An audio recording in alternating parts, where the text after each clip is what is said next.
New Zealand, known for its stunning scenery and peaceful way of life, often conjures up images of lush green pastures and snow-capped mountains. However, a surprising fact is that roughly 80% of the country's landmass remains unpopulated. This video delves into the reasons behind this phenomenon, exploring New Zealand's unique history, geographical challenges, and economic drivers. Number 1. A remote archipelago. Distance as a barrier. New Zealand's isolation isn't just about its distance from Australia, approximately 4,000 kilometers southeast. Imagine a vast expanse of blue stretching for days on end, with nothing but the occasional speck of an island interrupting the monotony. This was the reality for anyone attempting to reach New Zealand in the pre-modern era.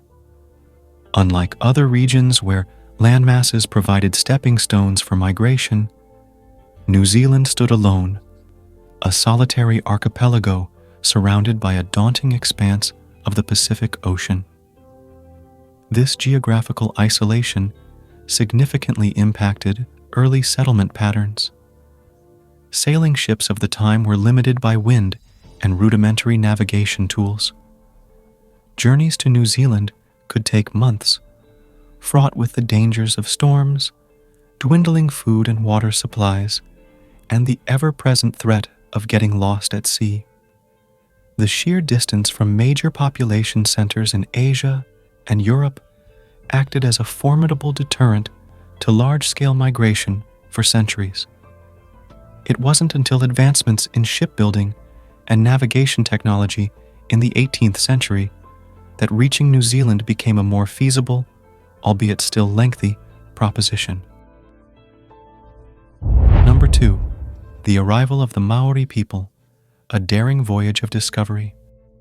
The story of New Zealand's first inhabitants, the Maori people, is one of remarkable seafaring prowess and cultural resilience, while the exact date of their arrival remains debated.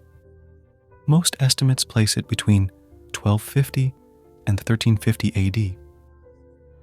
These skilled Polynesian voyagers, likely hailing from islands like Tahiti and the Cook Islands further north in the Pacific, embarked on daring transoceanic voyages using vessels known as waka.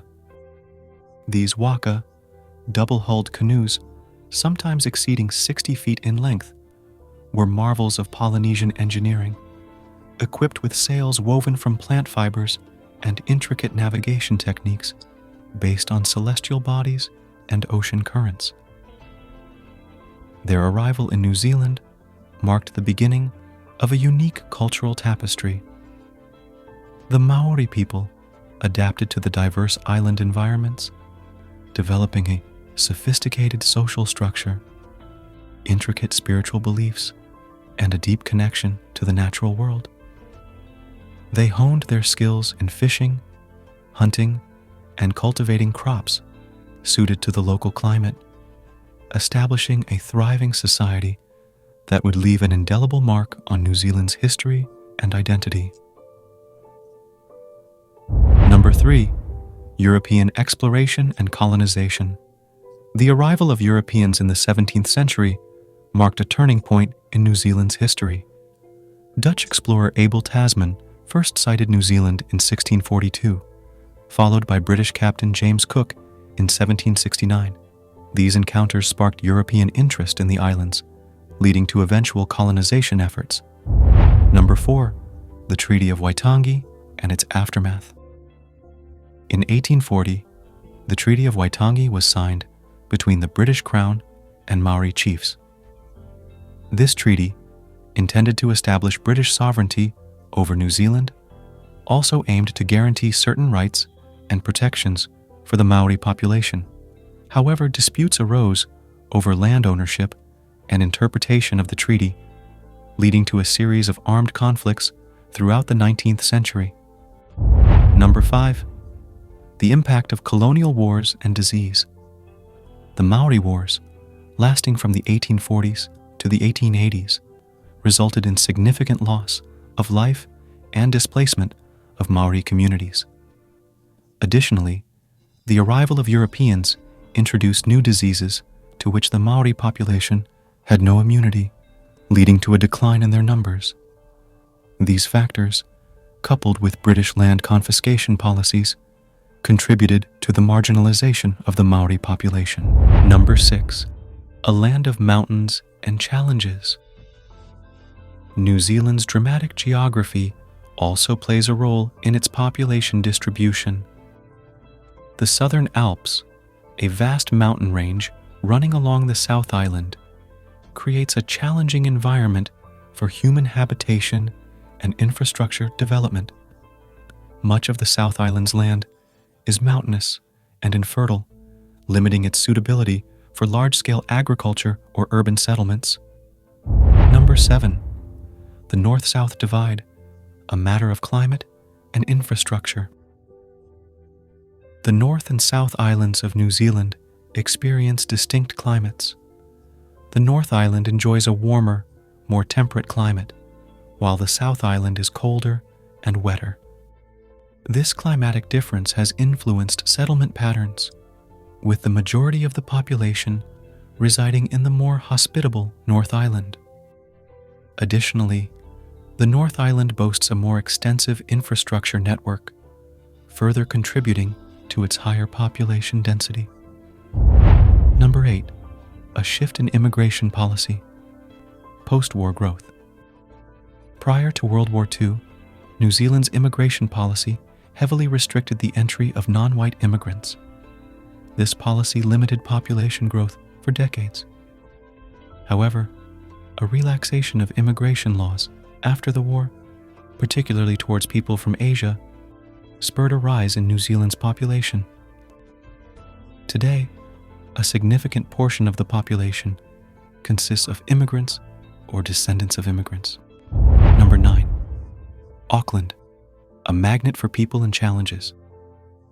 Auckland, the largest city in New Zealand, is a major draw for residents due to its economic opportunities and vibrant urban environment. However, this concentration of population in Auckland has created challenges, such as a shortage of affordable housing and pressure on infrastructure. The government is implementing initiatives to encourage people to relocate to other areas and ease the strain on Auckland's resources. Number 10. A nation reliant on agricultural exports. New Zealand's economy is heavily reliant on agricultural exports, particularly meat products such as mutton and sheep wool. The North Island's rolling green pastures provide ideal grazing land for sheep and cattle, making animal husbandry a cornerstone of the national economy. Interestingly, the population of sheep in New Zealand outnumbers the human population by a significant margin, highlighting the importance of this agricultural sector. New Zealand, with its breathtaking natural beauty and peaceful atmosphere, presents a fascinating paradox. While vast swathes of the country remain uninhabited, its population centers are thriving economic hubs. Understanding the historical, geographical, and economic factors that shaped this distribution paints a richer picture of this unique nation. New Zealand's story is one of resilience, adaptation, and a deep connection to the land. As the country continues to evolve, it will be interesting to see how it manages its population growth and navigates the challenges of a globalized world. Thank you for joining us on this exploration of New Zealand's demographics. If you enjoyed this video, be sure to like and subscribe for more insightful content on countries and cultures around the world.